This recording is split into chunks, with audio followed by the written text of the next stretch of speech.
feet ached like she had been walking on nails, and her arms shook from hours of scrubbing toilets and lifting laundry bags.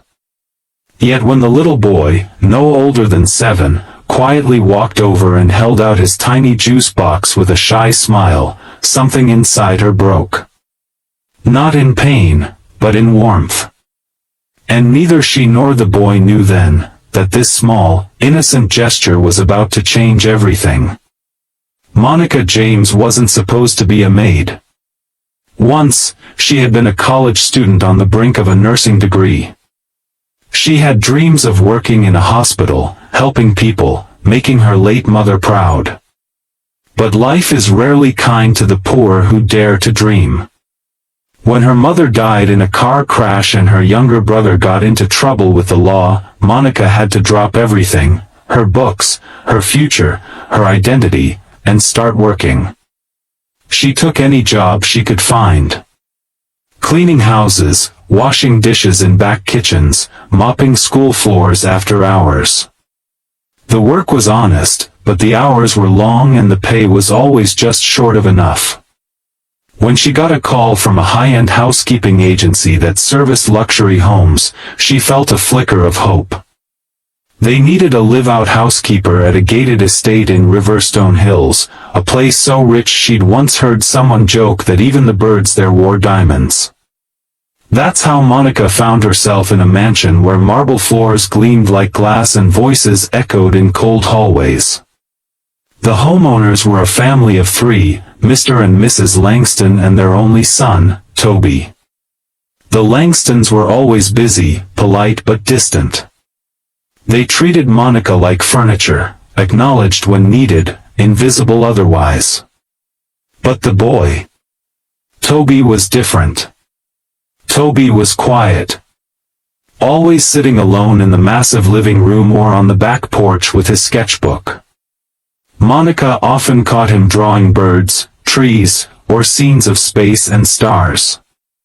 He rarely spoke unless spoken to. The few times Monica tried to make small talk while cleaning up his toys or folding his shirts, he'd glance up shyly and mumble a thank you. Then one Tuesday afternoon, everything shifted.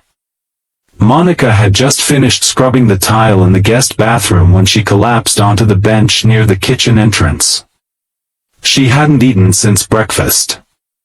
Her stomach grumbled so loudly she was embarrassed it might echo.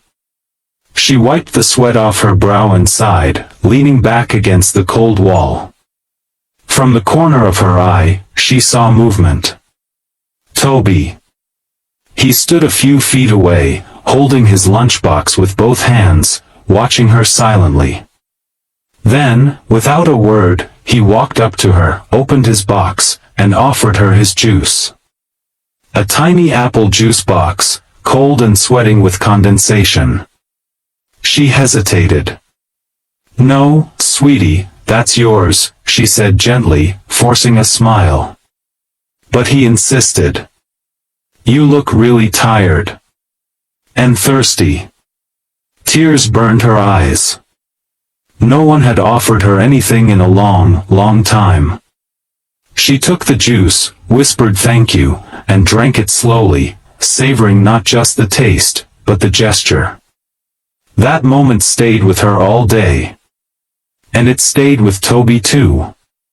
Because over the next few days, something shifted between them. He began talking more.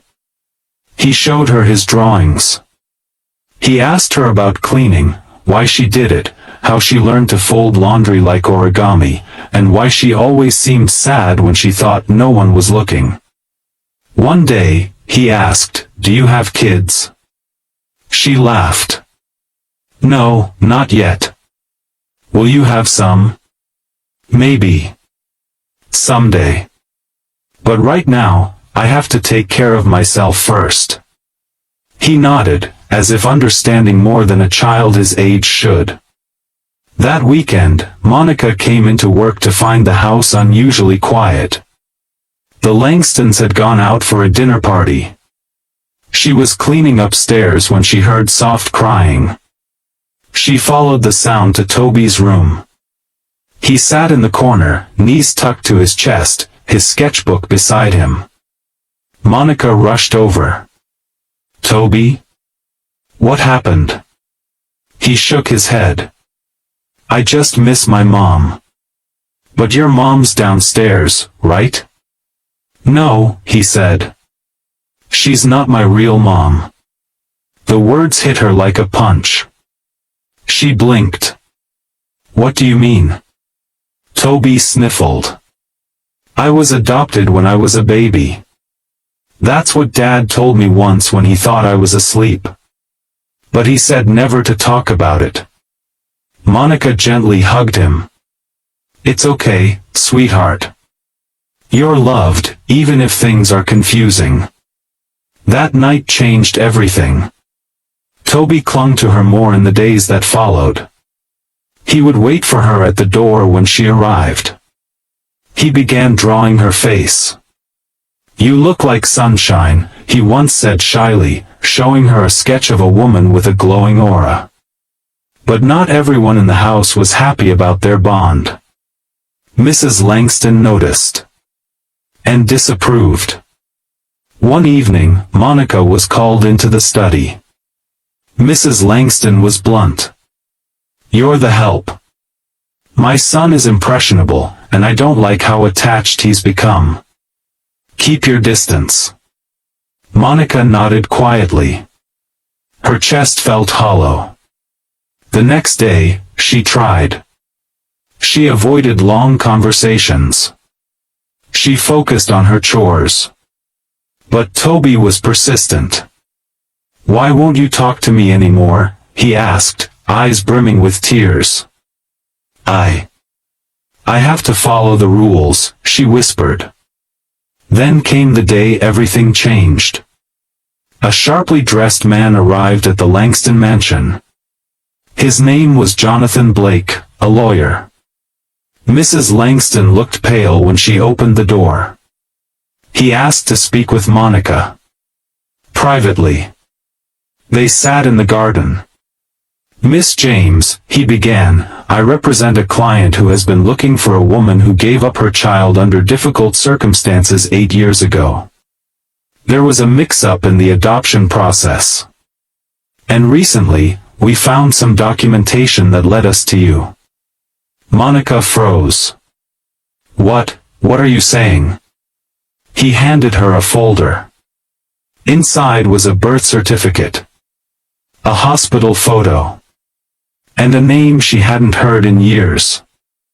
She was 17 when she gave birth. Too young, too scared. Her parents forced her to sign the child away. "I never even held him," she whispered. Jonathan nodded. "DNA tests confirm it. Toby is your son." Her world tilted. Back inside, Toby was looking for her. He ran outside, clutching a new drawing, a woman holding a baby under the stars. Monica dropped to her knees as he ran into her arms. "I missed you," he said, though he didn't understand why. She cried like she hadn't cried in years. It wasn't easy after that. The Langstons were furious. Legal battles began. But Mr. Langston, after seeing the DNA evidence and Toby's deep bond with Monica, stepped back. Mrs. Langston fought harder. But the truth had its own voice. 6 months later, a court ruling granted Monica full custody. She left housekeeping. Found work in a daycare. And for the first time in years, she smiled freely. She and Toby moved into a small apartment, modest, but filled with laughter. Toby still drew. Only now, the pictures were filled with hope. A woman with warm eyes.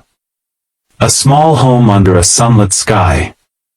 A boy holding a juice box, offering it to the tired woman who didn't yet know she was his mother.